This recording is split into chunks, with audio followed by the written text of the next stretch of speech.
Après 5 ans d'esclavage et de surmenage, Shin réalisa que sa vie était un gaspillage d'espace, et alors que son esprit commençait à se décomposer à cause de la haine de sa famille, il traversa délibérément un feu rouge pour pouvoir étreindre Truck-kun, mettant fin à sa vie misérable sur le champ. Cependant, son âme fut réincarnée en tant que bébé abandonné dans la nature glaciale. Mais un vieux homme dégoûtant sauva sa vie, sans jamais savoir la vérité sur ce qui était arrivé à ses parents. Son père était autrefois le seigneur de leur nation, et il a même aidé les agriculteurs lorsque leur récolte risquait de mourir, à cause de la sécheresse. Mais bien qu'Oliveria ait libéré son empire de l'esclavage et de la famine, il avait une femme aux fesses énormes et il était conspiré contre par l'archiduc et les autres nobles, alors qu'il tramait d'effacer son existence, avant qu'il ne devienne le roi de leur nation. Quelques jours plus tard, il reçut une lettre des nobles, souhaitant enfin le couronner empereur dans la capitale. Mais lorsque la dégoûtante et laide garce entendit ces mots, elle s'inquiéta que les autres tramaient de l'assassiner dans la capitale. Malgré cela, il la réconforta, lui rappelant qu'il était autrefois le plus grand chasseur de démons du monde, et il se mit en route pour son voyage. Au cours des semaines suivantes, des femmes ont commencé à être enlevées dans leur village, et un policier a révélé un secret aux femmes, révélant que Lord Oliveria les vendait probablement comme esclaves. Toute la ville a commencé à croire à ce récit, ne réalisant pas que c'était tout un piège de la fausse police. Alors, le lendemain matin, ils ont prétendu avoir trouvé les femmes enlevées dans la voiture d'Oliveria, et ont découvert toutes les femmes qui manquaient après sa disparition. Toute la ville était en colère, alors qu'ils se sont retrouvés devant sa maison avec sa grosse femme à l'intérieur, ils ont déchaîné toutes leurs flammes pour la brûler. C'était la même nuit qu'Oliveria était revenue de la capitale, se demandant pourquoi le roi ne l'avait pas rencontré dans le Starbucks du ghetto. Mais en voyant son manoir en flammes, il se précipita chez lui, voyant le corps sans vie de sa femme. Tous les villageois lui criaient dessus pour avoir enlevé et asservi leur femme, et étaient contents que la police militaire les ait sauvés. Mais Oliveria leur rappela que la police n'existait même pas dans leur putain de monde. Alors, en réalisant qui était derrière leur plan, il se leva en riant, réalisant que il avait sacrifié toute sa vie pour sauver leur empire. Uniquement pour qu'il tue la seule chose qu'il aimait. Alors qu'il les regardait, il jura d'éliminer toute l'humanité, permettant au pouvoir du diable de le consumer, devenant le premier humain à se transformer en démon, et anéantit toute leur ville dans une massive explosion.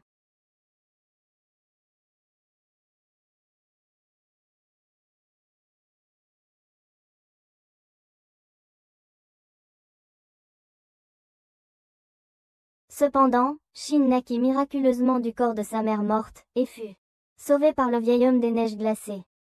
Au cours des années suivantes, il parvint à devenir le dernier maître de l'air, et même à débloquer le système de stockage du vide interdit. Mais il décida de cacher ses capacités pour sembler ordinaire. Néanmoins, Merlin savait que Shin était secrètement réincarné d'un autre monde, puisqu'il était le seul humain capable de lancer des sorts sans incantation. Mais il continua à se mentir pour pouvoir avoir un petit-fils normal. Cependant, une vieille sorcière laide et dégoûtante commença à lui crier dessus pour avoir chassé un sanglier dangereux. Mais il lui dit qu'il n'avait pas peur puisqu'elle en ressemblait déjà à un.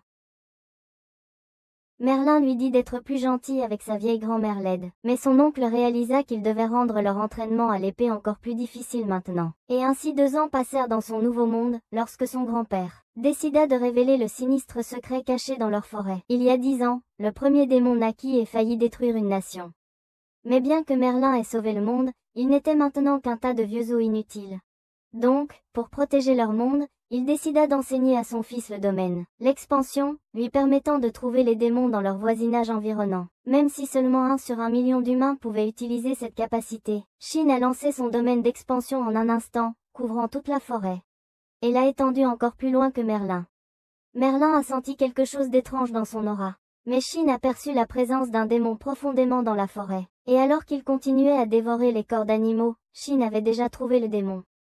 Cependant, alors que Shin sortait son épée, Merlin lui a crié de reculer. Mais Shin a continué à foncer en avant. Et juste avant qu'il ne soit tué, il a activé ses jets d'air pour esquiver l'attaque du démon. Et il utilisa son élan pour faire un bond en arrière, tranchant le cou du démon d'un seul coup.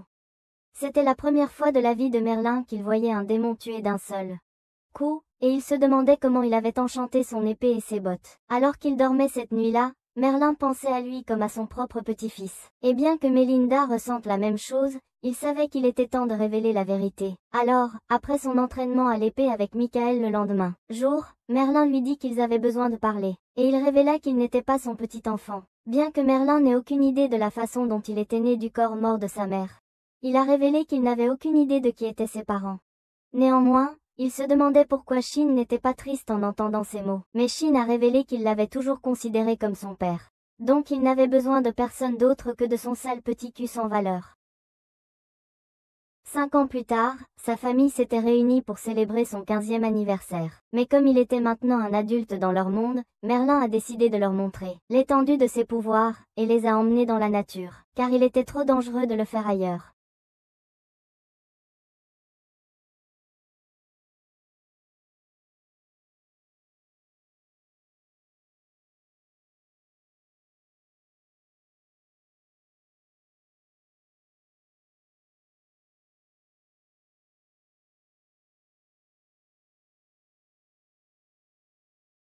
Alors que l'équipe de fous mentaux le fixait, Melinda se demandait pourquoi ils ont tourné leur fils en seigneur démon et crièrent pour qu'il révèle la source de pouvoir dans son corps.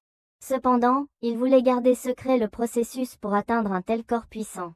C'était parce qu'il avait souscrit au meilleur programme de perte de poids du monde. HIMS, une marque qui privilégie votre santé et votre bien-être, vous offrant une approche réaliste pour enfin obtenir le corps dont vous avez toujours rêvé. Avec un accès illimité aux fournisseurs agréés, HIMS personnalise votre parcours de perte de poids pour s'adapter à vos circonstances, et même fournit un suivi de poids et d'habitude pour maintenir votre santé. Et pour ceux qui souhaitent obtenir un corps comme celui de Gojo plus tôt, pour pouvoir enfin parler, au lieu d'être seuls toute leur vie, les injections de GLP-1 de HIMS aident les gens à perdre en moyenne 11,7 livres rien qu'au cours de leur premier mois.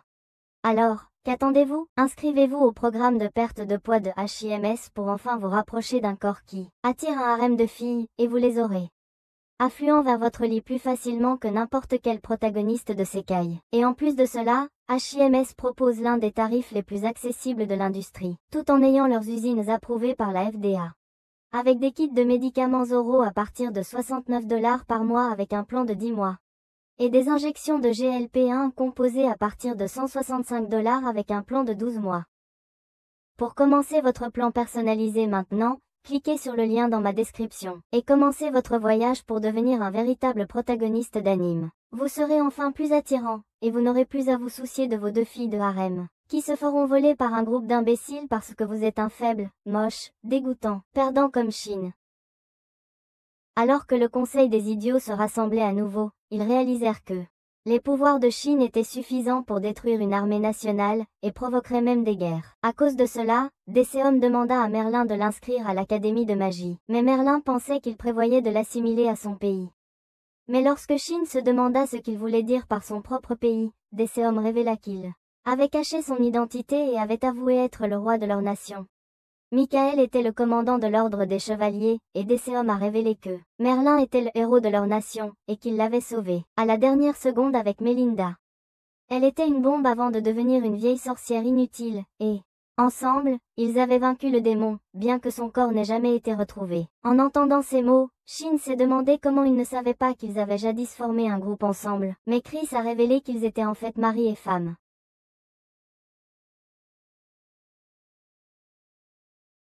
Quelques semaines plus tard, Shin se dirigeait vers la capitale, mais lorsqu'ils sont arrivés chez Merlin, la porte s'est ouverte pour révéler des servantes et des majordomes qui allaient le servir. Cependant, Merlin réalisa que c'était l'idée de DCOM, alors il dit à Shin d'explorer la ville pendant qu'il s'occupait de ses conneries. Alors que Shin parcourait les magasins, c'était la première fois qu'il achetait quelque chose. Mais après avoir exploré la capitale, il s'est perdu dans une des ruelles où toutes les bonnes choses se passent. Juste à ce moment-là, il entendit la voix de 2 filles qui étaient sur le point de se faire développer un scénario isekai. Alors Shin demanda aux filles si ces sales types les dérangeaient. Cependant, lorsque les accros lui firent face, ce type était en train de trembler à cause de son besoin urgent de sa prochaine dose. Mais alors qu'il essayait de frapper Shin, il a évité son attaque et a mis 2 d'entre eux à terre, avant d'écraser le couteau du 3e avec sa main et de l'assommer.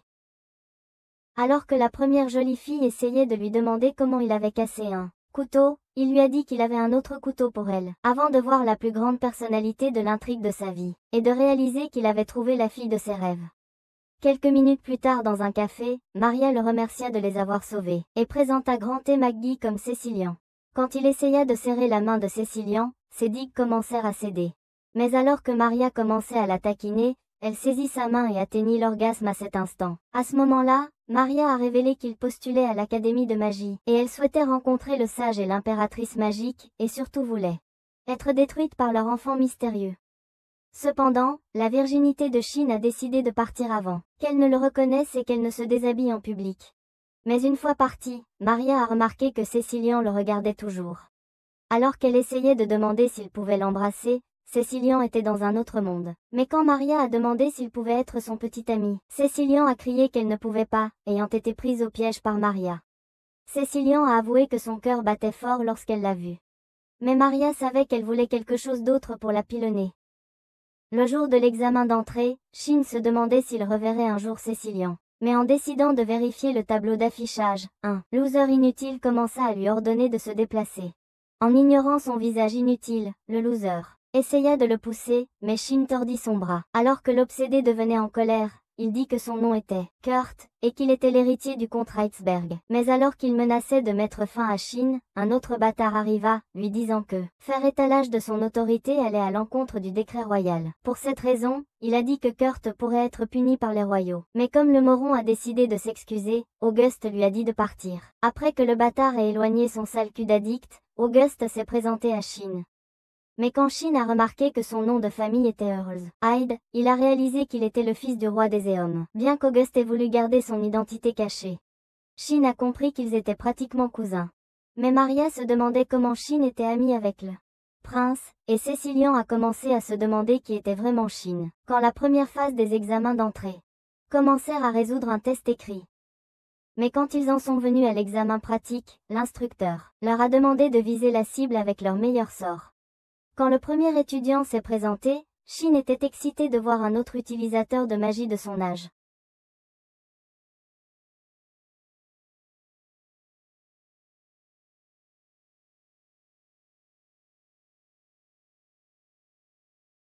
Quand un autre imbécile a tenté sa chance, Shin a continué à perdre patience face aux incantations ridicules qu'il proférait. Mais alors que tous les autres étudiants continuaient à crier des mots inutiles, Shin se demandait quand il s'était inscrit dans une maison de fous. Quand ce fut son tour, l'instructeur l'a mis en garde pour qu'il contrôle sa puissance, et lui a dit de ne pas détruire la salle d'entraînement.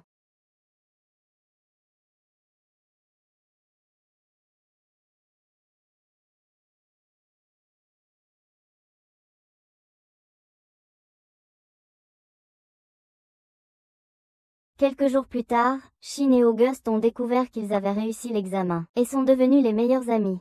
Mais quand Shin a soumis sa carte d'identité à l'administratrice, elle a réalisé qui il était. Après lui avoir donné son uniforme et ses manuels, elle lui a dit qu'ils avaient été enchantés avec de la magie défensive, et l'a averti de ne pas les accent aigu enchantés. Cependant, cette nuit-là, Kurt était en colère d'être éclipsé par Shin, et comme il pensait que Shin avait dû tricher aux examens, il a décidé d'effacer son existence.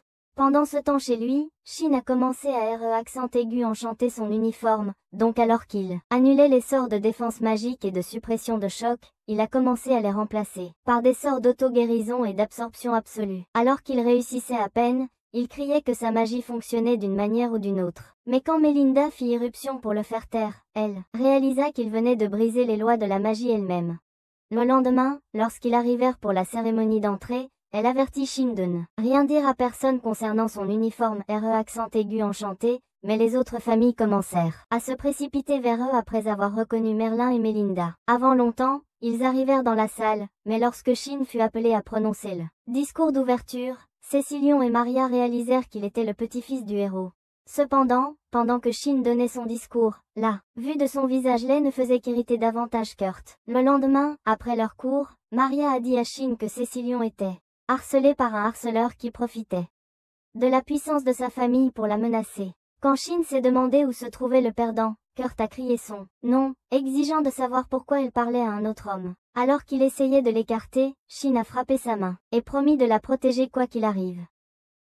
Avec Kurt devenant désespéré, il a hurlé que Cécilion était sa fiancée, mais alors que Cécilion a révélé qu'elle avait déjà refusé son engagement, elle lui a dit de la laisser tranquille. Réalisation qu'il n'avait pas d'autre option, il menaça de faire renvoyer son père sans valeur du bureau puisque son père était son commandant. Cependant, Auguste lui cria de s'arrêter, révélant qu'il informerait le roi de son insolence, et lui dit de se perdre s'il voulait oublier cela. Mais après son départ, Shin pensa qu'il allait définitivement revenir, alors August lui rappela qu'il avait juré de la protéger quoi qu'il arrive, ce qui provoqua une rupture de ses digues. Donc, pour la protéger, Shin proposa de les emmener chez lui, et quand August proposa de les accompagner, Julius et Thor apparurent comme escorte, demandant à les accompagner aussi. Alors, quelques heures plus tard, Shin commença à expliquer à Merlin et Melinda qu'il destinait à annuler l'enchantement sur le costume de Cécilion. Mais quand Melinda a demandé à Cécilion si elle était digne de cela, révélant que son costume deviendrait du matériel protecteur de grade trésor national, Cécilion lui a dit qu'elle ne l'était pas. Alors qu'elle commençait à s'excuser d'avoir profité de la gentillesse de Shin, elle a révélé qu'elle voulait simplement qu'il la sauve et a juré de rester éloignée de lui. Mais Melinda l'a arrêtée avant qu'elle ne parte en courant, disant que c'était juste un test pour savoir si elle l'utilisait. Quand Cécilion a commencé à pleurer, Shin a révélé qu'il savait qu'elle ne profitait pas de lui et qu'il voulait qu'elle l'utilise de n'importe quelle façon qu'elle le souhaite. Que veux-tu dire par là? Alors qu'elle enlevait son uniforme, Cécilion révéla qu'elle était vraiment heureuse quand Shin l'a sauvée, et Melinda savait qu'elle devait la faire sa femme. Quelques minutes plus tard, il commença à annuler l'enchantement sur son uniforme. Ainsi, alors qu'il révélait qu'il protégerait contre les attaques sournoises, il dit que cela ne pouvait défendre que les parties de son corps couvertes par l'uniforme. Cependant, à la fin de cette journée, Shin avait accent aigu enchanté les autres uniformes, mais Maria lui dit qu'elle n'avait pas intérêt à porter un équipement de protection funéraire nationale. Ouvrant une porte dimensionnelle, Shin les mena à la cabane où il avait été élevé, mais quand il réalisait qu'il venait de se téléporter, il les ramena à la capitale. La seule limitation de son pouvoir était de devoir visiter ces endroits, mais la tête de Maria a failli exploser en imaginant combien de pouvoir il possédait. Le lendemain matin, alors que Shin escortait Cécilion et Maria à l'école, il réalisa qu'il ne ressentait aucune magie négative autour d'eux. Mais quand Cécilion commença à s'excuser de l'avoir fait venir jusqu'à chez elle pour la récupérer, Shin lui dit qu'il ne lui permettrait jamais de se mettre en danger.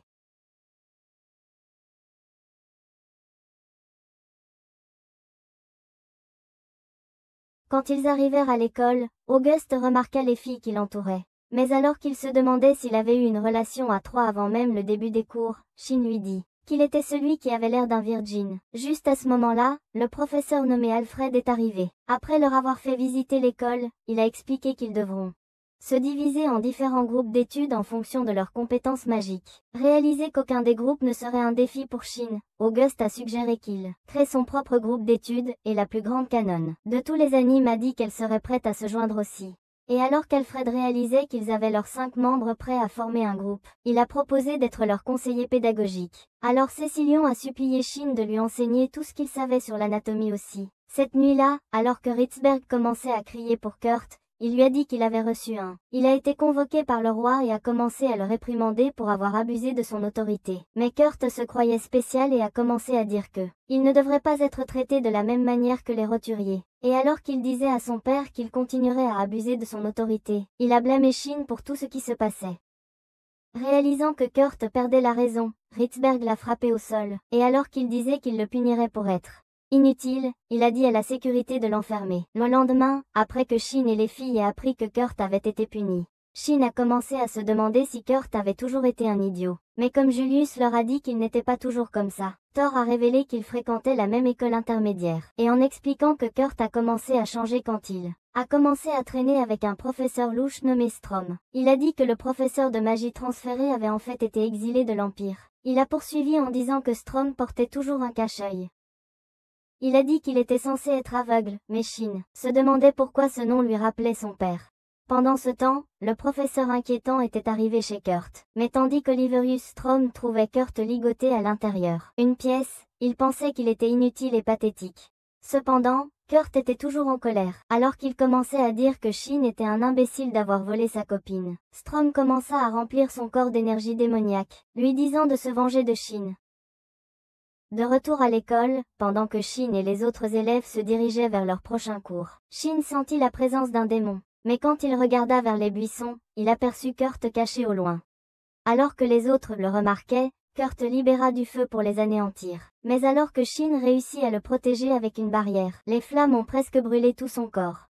Mais il a réussi à dire à Maria et Cécilion de canaliser la magie dans leur uniforme. Immédiatement, Kurt a déchaîné une autre flamme sur sa barrière. Mais alors que Shin parvenait à la contenir, ils réalisèrent que ses mains étaient brûlées. Heureusement, l'enchantement d'auto-guérison sur son uniforme a commencé à le guérir. Mais alors que Shin leur disait que Kurt voulait en réalité les tuer, August a dit qu'il serait arrêté pour tentative de meurtre. Sous leurs yeux, Kurt a commencé à suinter une immense énergie sombre qui ravageait le sol autour de lui. Mais alors que Shin réalisait qu'il était démonisé, son corps continuait, sachant que les os dans son cou étaient tous cassés. Alors qu'il achevait sa transformation en démonoïde, Shin a dit à August de se rendre avec les autres à un endroit sûr, disant qu'il arrêterait Kurt tout seul. Donc après leur départ, Shin réalisa qu'il pouvait se battre. Mais alors que Kurt commençait à courir vers lui, il a libéré une énorme boule de feu que Shin a à peine esquivée. Quand il a tenté une nouvelle charge, Shin a commencé à le bombarder de ses propres flammes, lui faisant finalement perdre l'équilibre. Mais alors que Kurt réussissait à se relever et commença à crier à Shin de mourir, Shin se demanda comment un démonoïde pouvait parler. Mais Kurt était seulement désespéré de le finir. Immédiatement, il déchaîna une énorme quantité de flammes qui explosèrent autour de sa barrière. Mais alors que Shin s'échappait indemne, il l'attaqua avec de la foudre, faillant de retirer tout son corps. En réalisant que Kurt pouvait ressentir la douleur, Shin commença à se demander s'il pouvait le ramener à l'état d'humain. Mais alors que Kurt commençait à lancer des boules de feu qu'il esquivait facilement, le fou ne ralentissait pas.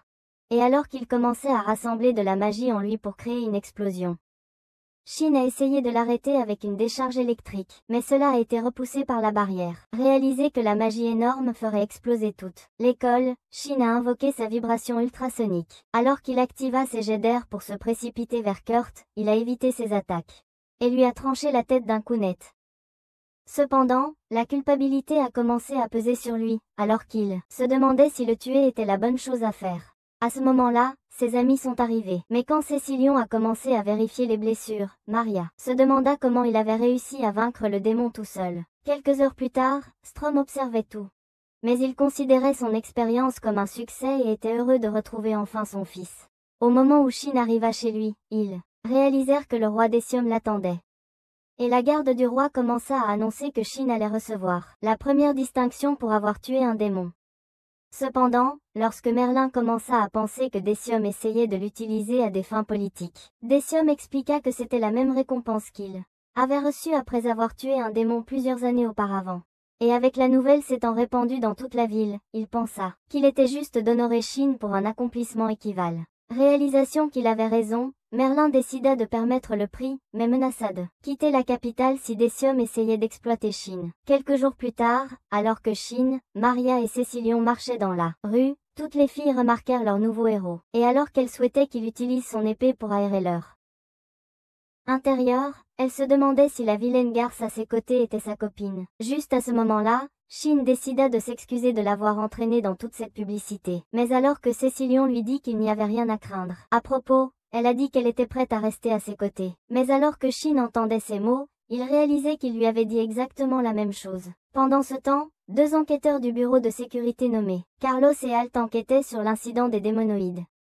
Et alors que Carlos révélait que Kurt avait été visité par un professeur de collège avant qu'il ne soit démonisé, Alt suggérait qu'il l'interroge.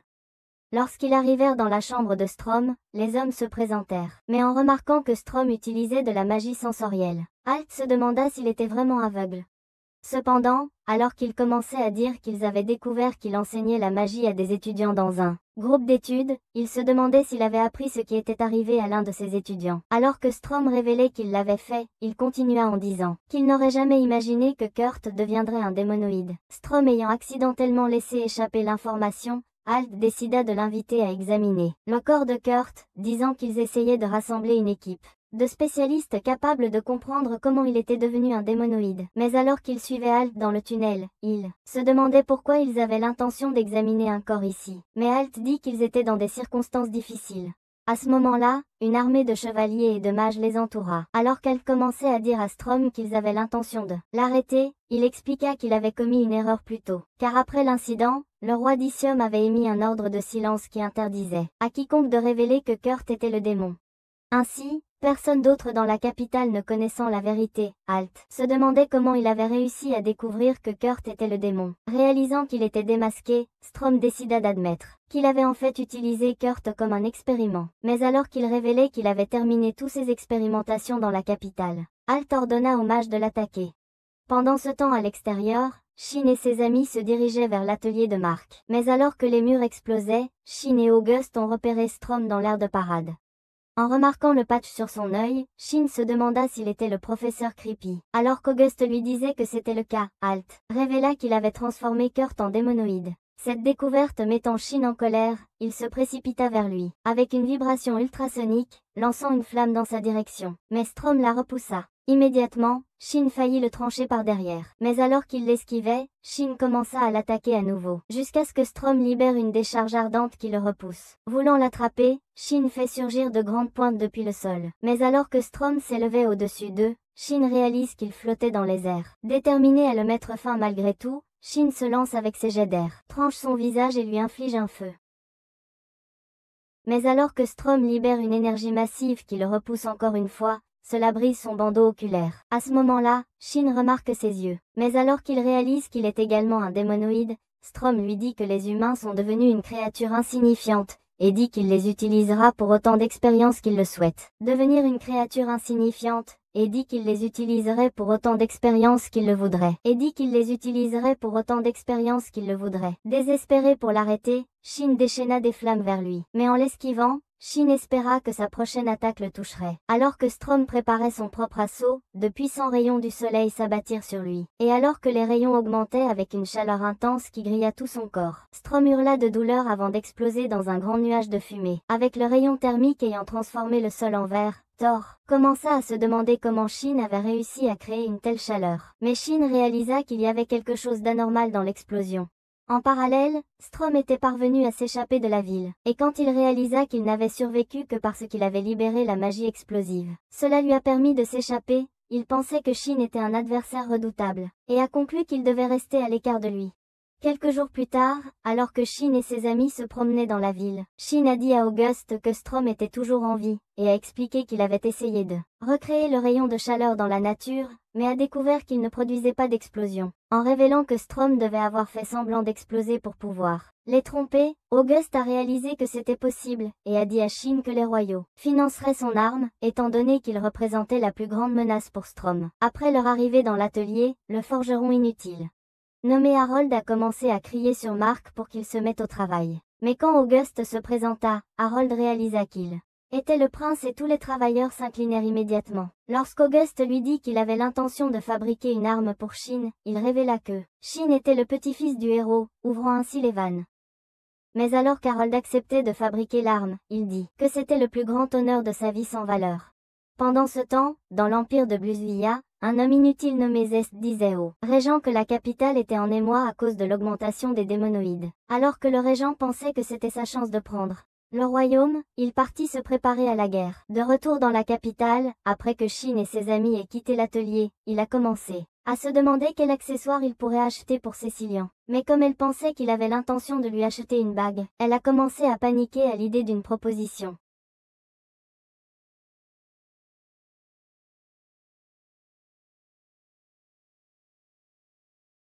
Remarquant sa déception, Shin a réalisé qu'il lui avait donné de faux espoirs. Alors dans une tentative de réparer son erreur, il l'a emmené dans une bijouterie et a dépensé toute sa poche pour lui acheter une fausse bague bon marché. Cependant, en la mettant à son doigt, Cécilian a pensé que c'était une expression de son affection. Donc, quand il a tenu sa main, elle a réalisé qu'il voulait vraiment la protéger. Quelques jours plus tard au château, Shin a été appelé au palais pour son prix d'honneur.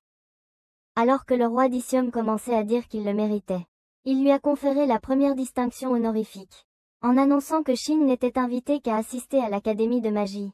Il a réaffirmé sa promesse de ne pas l'exploiter à des fins politiques ou militaires, et a averti tout le monde de ne jamais l'oublier. Le lendemain, alors que Shin, Cécilian et Maria commençaient à se rendre à l'école, ils se sont rendus compte qu'une foule attendait de voir Shin dehors. Mais lorsqu'ils se sont mis à courir vers lui, Shin a fermé la porte à ce cauchemar. Ils se sont rendus compte qu'ils ne pouvaient pas passer à travers la foule. Il leur a suggéré d'utiliser le portail à la place. Mais en voyant les plus grandes armes de distraction de masse devant ses yeux, il a failli avoir une autre sorte d'explosion. Quelques minutes plus tard, alors qu'il commençait à expliquer à toute la classe qu'il devait monter en niveau, il a dit qu'il y aurait peut-être une autre attaque sur la capitale et voulait que tout le monde soit prêt pour ça. Sachant qu'il avait un plan, August a décidé de demander comment il voulait qu'ils montent en niveau. Alors Shin a dit qu'il souhaitait augmenter leur niveau d'attaque et de défense magique. Cependant, il voulait d'abord voir combien de pouvoirs magiques il pouvait contrôler, et a demandé à Maria d'invoquer une barrière. En le faisant, il réalisa que sa barrière était plus inutile que son visage, et dit à Cécilian de lui montrer à quoi devait ressembler une vraie barrière. Immédiatement, Cécilian lança sa propre barrière, et en réalisant qu'elle était plus épaisse que leurs espoirs de réussir un jour à quoi que ce soit, Shin révéla que son anneau était enchanté avec la visualisation de contrôle. Il leur dit que Strom avait utilisé une barrière similaire pour bloquer son attaque, et dit que, avec assez de magie, il pouvait également bloquer n'importe quelle attaque. Pendant ce temps, dans l'empire de Blusvilla, Strom se remettait encore de ses blessures. Mais alors qu'une fille nommée Maria lui disait que l'Empire se préparait à partir en guerre contre la capitale, il réalisa qu'il pouvait enfin réaliser ses plans. De retour dans la capitale, après que Shin et ses amis soient arrivés à son domicile, ils révélèrent qu'ils avaient commencé l'entraînement magique. Mais comme Thor disait que l'entraînement était trop intense, Merlin expliqua que Shin utilisait la magie en visualisant le processus plutôt que le résultat. Pensant que cela le rendait spécial, il décida d'invoquer un portail, un des sorts originaux de Shin, et expliqua que aussi pouvait utiliser la magie de Shin une fois qu'il comprenait son mécanisme, et apprenait à le combiner avec la bonne visualisation. Quelques jours plus tard, après que Shin et ses amis soient retournés à l'atelier pour son arme, Shin examina l'épée et appuya sur un bouton pour détacher la lame. Alors que Tony trouvait cela incroyable, Auguste commença à examiner le deuxième prototype. Après qu'ils aient quitté l'atelier, il dit à Shin qu'il voulait adopter la même arme pour son armée, car il pensait que ce serait moins cher s'il la produisait en masse. Quand Shin commença à se demander pourquoi il voulait produire en masse des armes, Auguste lui dit qu'une guerre approchait. Mais alors que la pensée de la guerre les terrifiait, Auguste jura de ne jamais les impliquer. Cependant, Shin décida de déclarer ses intentions de les soutenir dans la bataille. Et voyant qu'ils étaient maintenant amis, il dit qu'il ne les abandonnerait pas. Ce même jour au château, après que le roi d'Isium ait découvert que l'armée impériale se dirigeait vers la capitale, il ordonna que ses forces soient envoyées. En même temps dans l'Empire, les démons avaient commencé à détruire la ville et même à éliminer les gens. Mais quand Strom et Myria arrivèrent, elles réalisèrent que tout se passait selon leur plan. Sachant qu'un jour les troupes de Lurlide apparaîtraient, Strom suggéra d'avancer à la phase suivante. Quelques jours plus tard, quand Harold arriva dans son château, il dit à ses commandants d'éliminer tous les démons dans sa ville. Mais après leur départ, il réalisa que Strom l'attendait dans sa chaise. Alors que Strom commençait à dire qu'il avait attendu pour l'éliminer, il libéra la magie dans ses yeux pour le piéger dans un cercle de casting, et lança une décharge qui l'oblitéra et fit un trou dans le mur. Le lendemain, lorsque Dominique et Rupert arrivèrent dans la ville avec leurs équipes de reconnaissance, ils commencèrent à se demander comment les démons avaient réussi à ravager toute la ville. Juste à ce moment-là, ils commencèrent à entendre la voix de Strom, et lorsque Rupert réalisa qu'il était responsable de l'attaque, ils aperçurent une armée de démonoïdes devant eux. Après être retournés à la capitale, Dominique expliqua tout au roi de Sium, et dit qu'ils avaient à peine réussi à s'échapper. À l'école, après qu'Alfred eut annoncé que Strom avait été repéré dans l'Empire, il a dit qu'ils avaient reçu l'ordre de se préparer à une éventuelle guerre, et révélé qu'ils auraient une formation conjointe avec l'école de formation nocturne. Cependant, quand le cours fut terminé, Shin s'est aperçu que les autres élèves étaient inquiets. Quand il leur demanda pourquoi, Maria a révélé que les élèves de l'école de formation nocturne les regardaient toujours de haut, et les appelaient des pousses à cause de leur manque de force physique. Le lendemain, alors qu'ils se rassemblaient devant la porte, Shin réalisa qu'ils avaient été divisés en groupes de 8, chaque équipe étant un mélange de magiciens et de chevaliers. Peu de temps après, ils commencèrent à partir en wagon. Ainsi, le premier étudiant se présenta sous le nom de Kreis, disant qu'il était un premier siège. De l'Institut militaire des chevaliers, Miranda se présenta comme le deuxième siège. Cependant, Shin pensait que leur visage était aussi inutile que leur capacité de combat. Mais alors qu'il décidait de demander s'il avait déjà combattu un démon, Miranda pensait qu'il se vantait seulement parce qu'il avait tué un démonoïde. Alors qu'elle continuait en disant que l'école de formation des chevaliers était la meilleure, et que le nom de leur école inutile suffisait à effrayer n'importe quel démon. Kreis dit à Shin de ne pas les ralentir. Après s'être arrêtés au plus profond de la forêt, Cécilion ont commencé à se demander où étaient leurs conseillers. Mais quand Siegfried et Christina sont apparus, disant qu'ils attendaient avec impatience de travailler avec eux, Shin a réalisé qu'ils étaient les instructeurs. Alors qu'ils commençaient à marcher plus profondément dans la forêt, Shin a senti la présence d'un démon dans sa magie de recherche. Donc, quand Siegfried a dit aux chevaliers que le démon apparaîtrait bientôt, ils se sont préparés à l'affronter avec leur épée. C'est alors qu'un sanglier s'est rué vers eux, mais en essayant de l'attaquer. Il les a esquivés et a frappé Miranda, la repoussant. Sans hésiter, le sanglier est revenu vers les autres, les renversant. Mais quand il est revenu pour mettre fin à leur vie vaine, Shin a sorti son arme et a tranché sa tête d'un coup net. Tandis que les chevaliers étaient encore sous le choc, Christina est apparue devant eux, disant que le démon était en réalité un faible. En les appelant une bande de perdants inutiles de niveau bas, elle a dit qu'ils ne savaient rien du champ de bataille. Et alors qu'elle disait qu'ils étaient faibles, elle leur a dit de prendre le reste de l'exercice au sérieux. C'est à ce moment que Cécilion a commencé à utiliser la magie de restauration pour soigner la blessure de Craze. Mais quand les garçons ont remarqué sa grande prêtresse, qu'on ait pitié. Dans une tentative de la séduire, Craze a dégagé les buissons pour lui créer un chemin. Et alors que nous offrait de la porter à travers un étang, Kent se demandait si elle boirait son eau. Alors qu'il tombait amoureux d'elle, Shin souhaitait les laisser tous mourir. Juste à ce moment-là, Siegfried les avertit d'un nouveau démon, mais alors que Shin lançait sa magie de recherche, il découvrit qu'il y en avait en fait une horde. À ce moment-là, Noon et Miranda commencèrent à courir vers eux. Et alors qu'ils révélaient qu'il y avait des centaines de démons qui approchaient, Shin proposa de s'en occuper. Alors que Siegfried lui accordait la permission, Christina, il a ordonné à tout le monde de se placer derrière lui. Avec Shin prêt à montrer ses compétences, il a créé des boules de feu bleu en utilisant de l'hydrogène comprimé. Et en les renforçant avec de l'oxygène, ils ont remarqué un cataclysme de rangs se précipitant vers eux. Mais Shin a libéré une énorme décharge d'énergie qui a détruit les démons et s'est propagée à travers la forêt. Quand la fumée s'est dissipée, ils ont découvert que près de la moitié de la forêt avait été détruite. Et Craze a réalisé que les pouvoirs de Shin étaient inestimables. Voulant se rattraper, Miranda a décidé de présenter ses excuses à Shin pour avoir été impolie, et admis qu'elle l'enviait en fait d'être le petit-fils de Merlin. Mais elle a dit qu'il n'était pas à leur niveau. Alors qu'ils se déplaçaient vers une autre partie de la forêt, ils tombèrent sur un démon ours. Mais quand Auguste, Maria et Cécilian invoquèrent une flamme, ils l'ont projetée en même temps. Alors que les chevaliers se précipitaient en avant, Shin protégea Craze avec une barrière. Mais alors qu'il transperçait son corps, Miranda s'envola pour l'éliminer. Avec le monstre mort, Cécilian arriva pour soigner à nouveau les garçons. Alors qu'elle commençait à les restaurer, Christina réalisa que le groupe était en train d'apprendre à coordonner épée et magie. En même temps, Tony et la moitié du groupe errent dans une autre partie de la forêt. Mais quand Marc s'est demandé pourquoi Rulio le détestait tant, Tony a admis qu'il avait volé sa petite amie.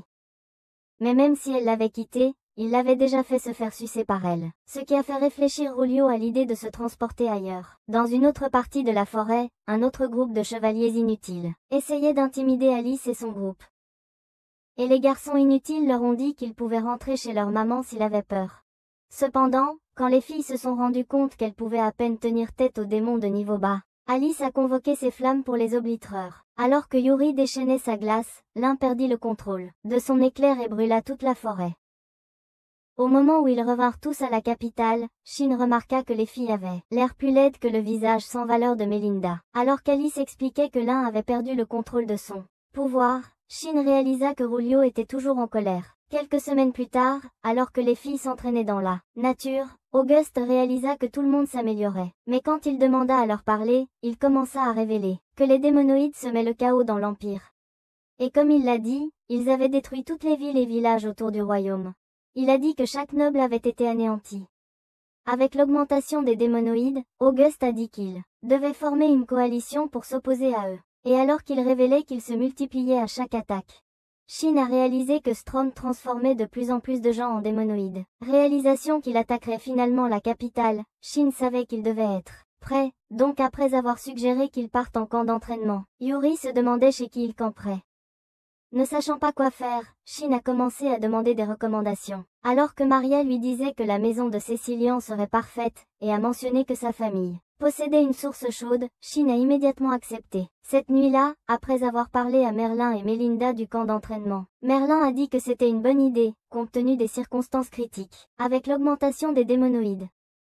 Cependant, lorsque Melinda a réalisé que Shin pourrait essayer de développer une relation avec Cécilian, elle a crié qu'elle ne lui faisait pas confiance, et a proposé de les suivre puisqu'elle était trop inutile pour faire quelque chose de mieux de sa vie, mais Merlin a proposé de venir aussi. Quelques semaines plus tard, après que les étudiants aient quitté la capitale, dans des charrettes, ils arrivèrent bientôt profondément à l'intérieur de la forêt. Et tandis que Shin sentait la présence des démons, Auguste révéla qu'ils étaient de taille moyenne. Après être sortis de leur charrette, Four commença à se demander qui serait prêt à les affronter. Ainsi, quand Alice proposa de les tuer, Yuri et Tony ont immédiatement pris la parole. Voulant rendre le choix équitable, Shin a décidé d'utiliser des baguettes pour sélectionner un gagnant, et l'un est sorti victorieuse. Alors qu'elle faisait face aux démons, ils se précipitèrent vers elle, mais elle invoqua une forte brise qui arracha les protections des filles, en vomissant les monstres et en les empilant en tas. À leur arrivée dans la ville de Claude, ils se sont rendus compte qu'il s'agissait d'une ville de sources chaudes, et quand ils sont descendus à la manoir de Cécilian, les ouvriers les ont accueillis après leur voyage. Cette nuit-là, pendant que les garçons se baignaient dans une source chaude, Merlin a décidé de les remercier d'avoir soutenu Shin, et a commencé à dire que Shin avait grandi sans avoir d'amis. Il s'était senti mal pour lui à l'époque, mais il a dit qu'il était maintenant heureux de le voir entouré de nombreux bons amis. En même temps, Auguste a commencé à dire qu'il n'était heureux que d'avoir Shin comme ami.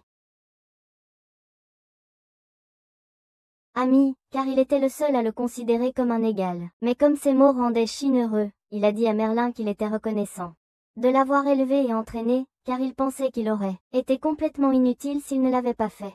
La vie qu'il lui avait permis d'avoir lui avait donné tous les amis incroyables qu'il avait. Donc en lui disant merci, Merlin a commencé à pleurer de toutes les émotions. En même temps, un développement de l'intrigue se déroulait de l'autre côté des sources chaudes, et je veux dire, un développement massif de l'intrigue. Quelques jours plus tard, lors d'un entraînement de contrôle magique, Merlin a remarqué que les étudiants commençaient à maîtriser leur magie.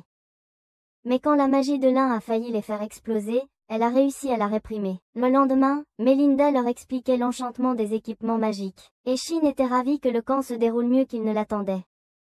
Quand ils sont passés à sa formation magique, Melinda pensait que ses amis étaient assez forts pour combattre les démonoïdes. Mais quand Shin lui a dit qu'il voulait qu'ils deviennent encore plus forts, y compris lui-même, cette idée a fait reculer ses amis, effrayés. Cependant, lorsqu'il a proposé de leur montrer un nouveau sort qu'il avait visualisé, ils ont érigé une barrière pour se protéger de son effet.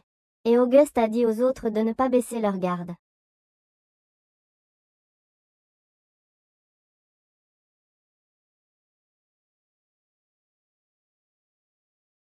Avec la malédiction violette creuse ayant ravagé le sol, Thor commença à se demander pourquoi toutes les montagnes n'étaient pas détruites. Mais Auguste pensait que c'était parce que Shin avait canalisé l'explosion dans une seule direction. Cependant, alors qu'ils allaient partir, il dit à Shin de le ramener au château par le portail, disant qu'il avait besoin de savoir sur les attaques des démonoïdes. À leur arrivée, une blonde brûlante avec un énorme scénario apparut devant eux. Mais quand Shin s'est demandé qui elle était, Auguste lui a dit qu'elle était sa fiancée. Donc, alors que la fille se présenta sous le nom d'Elisabeth, Auguste s'est demandé pourquoi elle était venue. Mais elle commença à crier contre lui pour l'avoir ignorée. C'est alors que sa sœur est apparue, appelant Auguste pour l'avoir laissé tomber tous les deux. Elle, et en disant qu'elle avait toujours voulu rencontrer son idole Melinda. Elle s'appelait May. Mais quand Auguste se demanda ce qu'elle voulait vraiment, Elisabeth révéla qu'elle souhaitait les rejoindre au camp d'entraînement. Mais comme Auguste les trouvait ridicules, il commença à dire que ce n'était pas un endroit pour s'amuser et jouer, et dit qu'elle ne pouvait pas obtenir la permission du roi de partir. Cependant, Sem dit qu'elle pouvait partir, car il pensait que ce serait comme des vacances. Ce soir-là, alors qu'Auguste présentait Elisabeth et May aux autres, il a dit qu'il resterait avec eux. Mais alors que Cécilion remarquait Shin la regarder et se demandait ce qui n'allait pas, la température corporelle de Shin augmentait avec autre chose. Cependant, quand May a rencontré Melinda, elle se demandait comment elle pouvait encore avoir l'air si jeune après avoir élevé un enfant aussi inutile que Shin. Mais quand le reste des filles pensaient que ce serait une douleur d'élever un enfant avec des capacités brisées, Cécilion a essayé de les arrêter.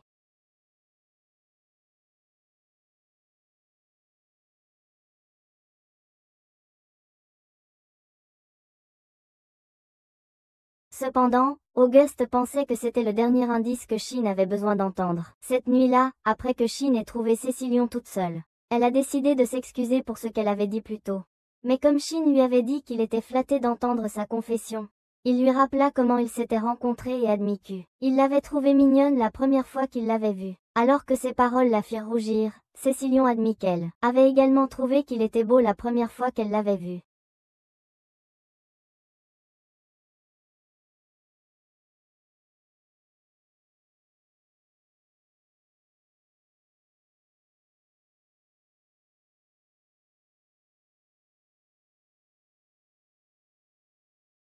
quand Shin s'est demandé pourquoi leur sale tête avait gâché le moment. Maria et Alice lui dirent qu'elles avaient l'intention d'assister à ça. Donc après que tout le monde se soit rassemblé, Shin a officiellement annoncé que Cécilion était maintenant sa fille. Le lendemain, scène de plage, vous savez ce que cela signifie. Scénario, et même scénario grand-mère massive. Après leur arrivée, Shin leur a dit qu'il s'entraînerait avec son ballon. Désolé, je voulais dire avec son ballon de volley. Alors que le jeu commençait, Alice lança le ballon vers le ciel, et en le suivant, Shin réalisa qu'elle avait amélioré son corps. Mais quand elle l'a frappé vers le sable, Olivia a réussi à le plaquer. Immédiatement, Tony l'a lancé avec une vision devant, mais Auguste l'a repoussé. Alors que Lynn s'élevait au-dessus du filet, elle l'a lancé, avec une attaque de flamme qui a presque consumé Yuri. Alors que Cécilion trouvait le jeu incroyable, Mark a dit à Shin qu'il était incroyable. Mais Shin savait que cela avait pris un tournant inattendu. Ce soir-là, alors qu'ils étaient tous réunis dans une pièce, Shin se demandait comment ils se connaissaient tous. Alors Maria lui a dit qu'il y avait toujours une fête de présentation entre les royaux et les nobles quand ils avaient 5 ans. Commout a révélé qu'il était ami d'enfance avec Elisabeth. Et qu'il l'avait toujours trouvé spécial parce qu'elle le traitait comme un être normal. Il a admis que cela l'avait intéressé. Cependant, ces mots ont rendu Maria triste, et en se demandant pourquoi elle était si seule, Lynn a dit que son vil visage ne l'aidait pas. C'est à ce moment que Shin a senti la présence de Melinda.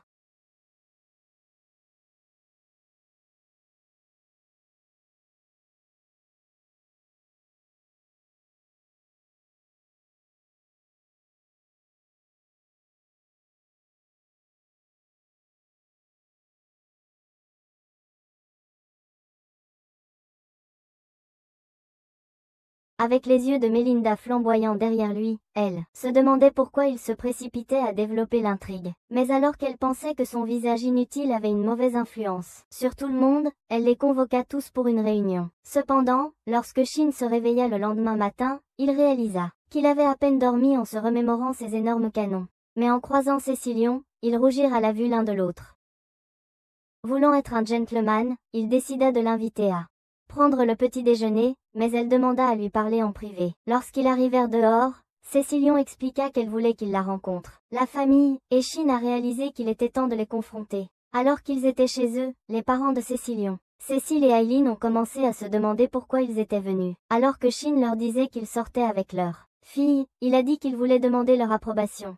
Ces mots ont rendu Cécile excitée, il a commencé à remercier Shin d'avoir choisi sa fille. Mais quand Aileen lui a dit de s'asseoir, elle a expliqué à Shin qu'il ne pouvait sortir avec Cécilion que dans le but du mariage, car il était une famille noble qui ne pouvait faire que ce qui était acceptable. Cependant, d'après le regard sévère de Shin, elle a réalisé qu'il était prêt à accepter. Alors, quand il lui a dit qu'il était fiancé, Aileen a félicité Cécilion pour ses fiançailles. Pendant ce temps, dans l'Empire, Asmeria a dit à Strom que ils attaquaient toutes les caravanes sur la route. Strom a dit qu'il était temps de lancer leur grand plan.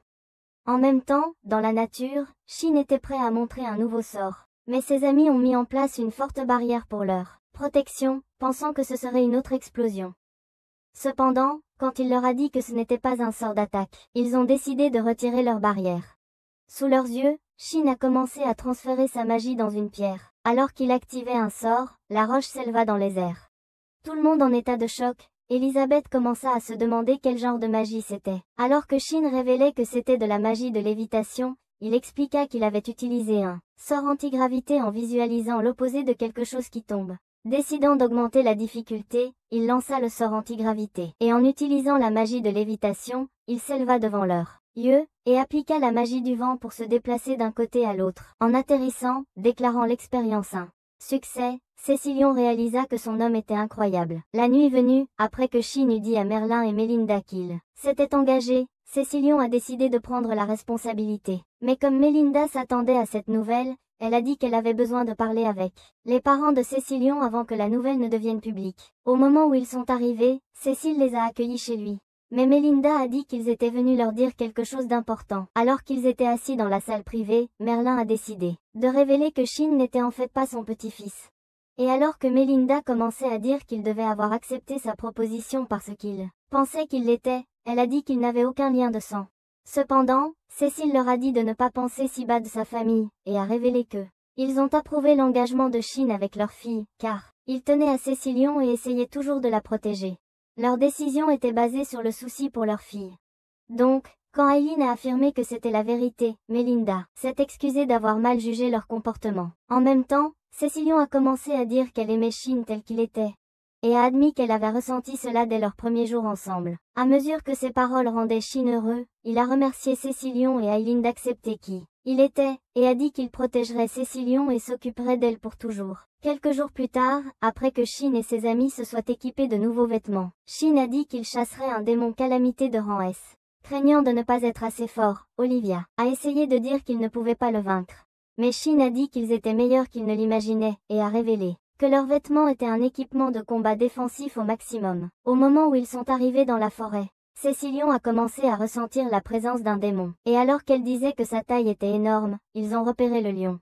Tout en élaborant un plan, Shin a commencé à expliquer que le lion se déplaçait toujours lentement. Ainsi, alors que Cecilion suggérait d'attaquer à distance, il a commencé à lui caresser la tête pour sa réponse intelligente. Mais les autres sont devenus jaloux. Juste à ce moment-là, le démon lion a ressenti leur présence, mais quand Shin leur a dit de se préparer à une attaque, ils ont invoqué leurs flammes en même temps. À son commandement, ils ont lancé leurs explosions, et alors qu'une massive explosion éclatait dans la forêt, laissant un grand trou dans le sol, ils se sont rendus compte que le lion avait été anéanti. Avec le groupe de soutien ayant réussi à libérer tant de pouvoir, Shin pensait que chaque membre du groupe d'attaque pouvait à lui seul anéantir une calamité de rang S à lui seul. Alors qu'il continuait à traverser la forêt, éliminant tous les démons, Tony a produit une vibration ultrasonore et a tué le dernier. Bien que Shin soit ravi qu'ils aient réussi à monter de niveau, Auguste a dit qu'il était temps de se préparer pour sa cérémonie et a dit qu'il ne pouvait pas attendre de le voir à son enterrement de vie de garçon. Quelques jours plus tard, alors que Shin était habillé pour sa cérémonie d'engagement, Cecilion est entrée dans la pièce, et en notant ses immenses canons, il lui a dit qu'elle était mignonne, mais elle lui a répondu qu'il avait l'air élégant. En entrant dans la salle à manger, tout le monde a commencé à applaudir.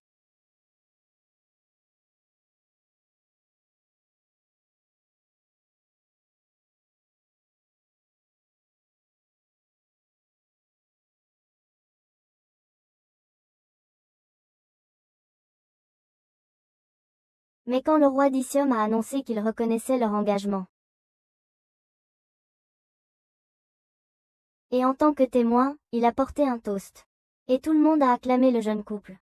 Cette nuit-là, alors que Shin et Cecilion étaient seuls sur le balcon, il lui a dit qu'il avait l'intention de lui faire un cadeau. Alors qu'il révélait une bague, il s'est excusé de faire cela hors de l'ordre, et même si leur fête de fiançailles était terminée, il a décidé de lui demander d'être sa fiancée.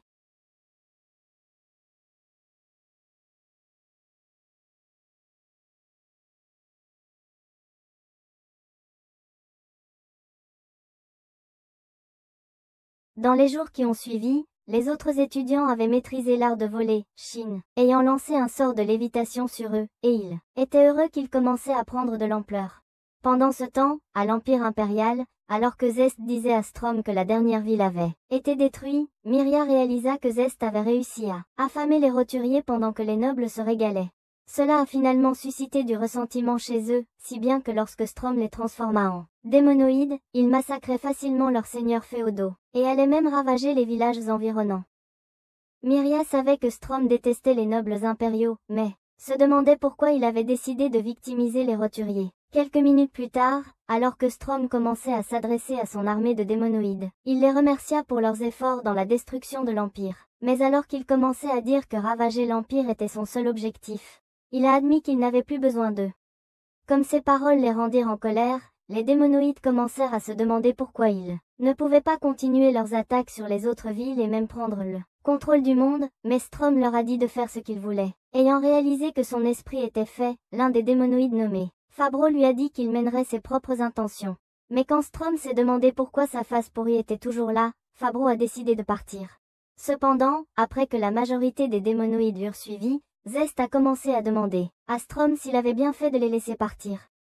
Mais comme Strom lui a dit qu'il avait déjà atteint son objectif, il a dit qu'ils étaient libres de faire ce qu'ils voulaient. Avec Myria incapable de réprimer sa curiosité, elle a décidé de demander pourquoi Strom détestait l'Empire, ayant appris auparavant qu'il était autrefois un duc impérial, et qu'il était même en ligne pour devenir empereur. Ainsi, Strom a décidé de révéler son histoire, sur comment sa femme a été tuée pendant qu'il était hors de la ville, et comment il s'était transformé en le premier démon que l'humanité ait jamais affronté. Son seul objectif restant maintenant était de tuer son propre fils. Après que Zest et Lorenz aient quitté la salle du trône, Zest a commencé à dire qu'il devait donner à Strom un nouvel objectif. Alors qu'il ordonnait à Lorenz de lancer une attaque sur la capitale, il savait que cela attirerait Shin à s'impliquer, et pensait que l'apparition de son fils donnerait à Strom une nouvelle raison de rejoindre leur guerre. Pendant ce temps, dans la capitale, Auguste tenait sa cérémonie de déclaration. Alors que le roi des Éomes demandait s'il jurait de servir la terre et de la protéger en tant que prochain roi, Auguste jura de consacrer sa vie au royaume et de protéger son peuple. Alors que le roi des Éomes annonçait qu'il était officiellement reconnu comme le prince héritier, un homme apparut pour les informer que des démonoïdes étaient apparus dans le royaume de Suède. Cependant, lorsque les gardes essayèrent de l'expulser, Auguste leur dit de l'épargner, et affirma que les rapports concernant les démonoïdes étaient une priorité absolue. Alors que les gens devenaient agités, Auguste commença à leur dire de rester calmes et révéla qu'ils avaient déjà créé un groupe pour résister aux démonos. Décidant de présenter Shin, il révéla qu'il les avait entraînés à devenir plus forts, et dit qu'ils élimineraient tous les démonos dans le royaume voisin avant de dévoiler son équipement. En même temps, les autres retirèrent leur cape, alors qu'Auguste disait à Shin de faire un discours à lui-même, il jura d'anéantir complètement tout ce qui menacerait le royaume et les gens qu'il aimait. Alors il déchira sa cape, annonçant qu'ils étaient les magiciens ultimes. Et alors qu'il activait le sort antigravité pour élever tout le monde, ils ont fui la ville. Pendant ce temps, dans le royaume de Suède, alors que les chevaliers voyaient une fusée s'élever dans le ciel, ils pensaient que c'était un signal de la frontière, et réalisèrent que c'était un avertissement au sujet d'une attaque démonoïde. Alors le chef ordonna l'évacuation des civils. À ce moment-là, ils aperçurent l'armée des démonoïdes au loin, alors que les démonoïdes faisaient exploser le mur, cela se dispersait sur la barrière. À ce moment-là, ils aperçurent le royaume de Suède, mais, à l'intérieur, une femme fuyait devant 2 démonoïdes. Alors qu'ils continuaient à lancer des explosions vers elle, ils finirent par détruire la route devant elle. Mais quand elle a commencé à les supplier de lui épargner la vie, un bon arien a essayé de dire qu'ils allaient la tuer, mais il s'est fait renvoyer dans la poussière. Au centre du royaume, Auguste a commencé à annoncer qu'il était le prince, et a dit qu'ils avaient acquis assez de pouvoir pour éliminer les démonoïdes. Mais quand les démonoïdes ont entendu ces mots, les gens ont commencé à crier de joie. De l'autre côté de la ville, après que le reste du groupe se soit séparé, Shin a dit à Cécilian d'occuper les postes de secours pour soigner les blessés. Mais avant de partir, elle lui a dit d'être prudent. En même temps, Lorenz l'épiait et pensait qu'ils allaient enfin découvrir à quel point il était puissant. En même temps, Alice et Lynn couraient sur le toit. Mais lorsqu'elles atterrirent au sol, Alice lança un sort de recherche pour repérer les démonoïdes et remarqua un sur son radar. Cependant, le démonoïde avait tué un tas de chevaliers, mais quand les filles atterrirent devant lui, il remarqua leur corps plat et se demanda pourquoi 2 planches de surf luttaient contre lui au lieu d'être à la plage. Alors que ces paroles mettaient Alice en colère, elle se préparait à le brûler vif. Mais Lynn le tua avant qu'elle ne puisse le faire. Juste à ce moment-là, elles entendirent un cri, mais alors qu'il lançait une explosion pour en finir, Alice et Lynn le repoussèrent avec leur barrière, lorsque l'idiot dit qu'il était sur le point renvoyer leur corps découpé à la cuisine.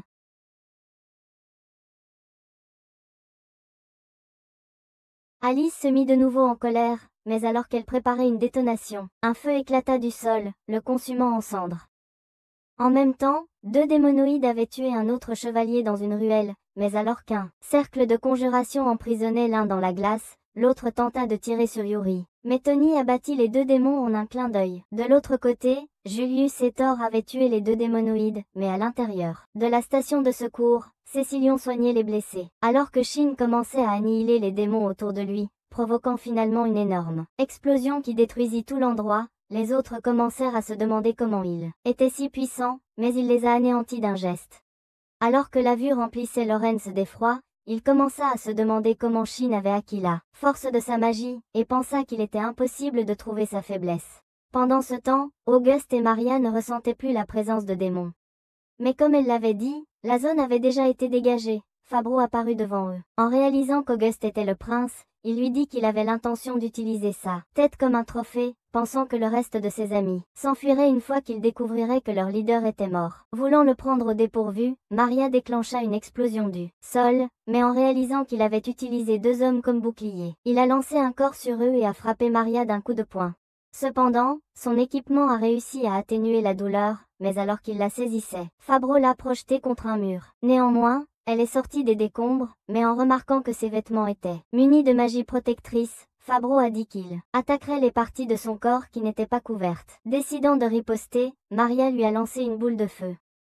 Mais alors qu'elle explosait, elle a continué à lancer des boules de feu. Lorsque la fumée s'est dissipée, elle a réalisé qu'il était indemne. Et en voyant son équipement magique, Fabro leur a dit qu'il l'avait pris au magicien. Alors qu'il le reconnaissait, Maria savait que c'était une barrière alimentée par la magie que Shin avait créée pour le royaume suédois, mais ayant appris sa faiblesse.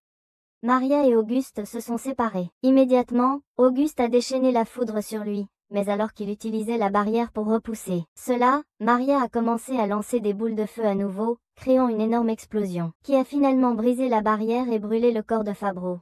Cependant, alors qu'il parvenait à se lever, Auguste a fait exploser un trou à l'intérieur de lui, le tuant sur le coup. À l'intérieur du palais du roi, lorsqu'il a réalisé que la bataille touchait à sa fin, Merlin a révélé qu'il n'avait pas besoin de s'impliquer, et Melinda a dit qu'ils allaient féliciter le groupe quand tout fut fini. En même temps, lorsque Lorenz découvrit que presque tous les démonoïdes avaient été tués, il réalisa que Shin n'était pas leur seule menace et pensa qu'il n'était qu'une question de temps avant qu'ils ne soient tous anéantis. D'autre part, Zest observait tout depuis l'extérieur du royaume, et en admettant qu'il ne s'attendait pas à ce qu'il soit facilement vaincu, il réalisa que son plan pour évaluer la force de Shin avait échoué. Néanmoins, il demanda à Maria de créer une diversion, permettant aux démonoïdes survivants de s'échapper. Il lui demanda néanmoins de créer une diversion, permettant aux démonoïdes survivants de s'échapper.